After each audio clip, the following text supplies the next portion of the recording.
Bonjour à tous, l'indice CAC 40 termine la séance sur une note négative.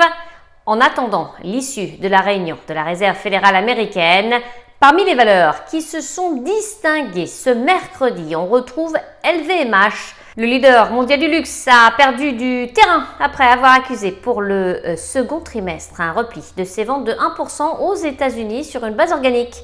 En outre, le groupe a publié pour le premier semestre un bénéfice net en hausse de 30% à 8,48 milliards d'euros sur un chiffre d'affaires en progression de 15% à 42,24 milliards d'euros. Stellantis, le constructeur automobile, a de son côté confirmé ses objectifs pour l'exercice en cours après avoir dévoilé pour le premier semestre un bénéfice net de 10,92 milliards d'euros contre 8 milliards à la même période de l'exercice précédent.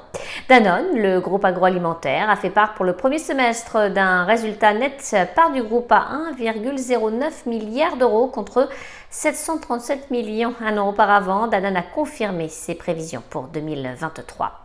Ipsos, le laboratoire pharmaceutique, a chuté après avoir accusé pour son premier semestre un résultat net ajusté en repli de 28% à 70,1 millions d'euros, pénalisé par une baisse de ses marges et de son chiffre d'affaires. Worldline, spécialiste des paiements électroniques, a progressé après avoir dévoilé des résultats semestriels supérieurs aux attentes.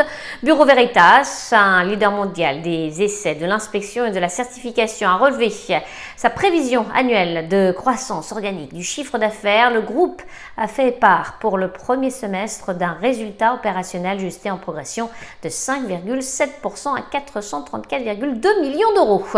Eurofins, scientifique, leader scientifique mondial des tests bioanalytiques, a perdu du terrain après avoir réduit sa prévision d'EBITDA ajustée annuelle et publié un flux de trésorerie disponible trimestriel supérieur aux attentes.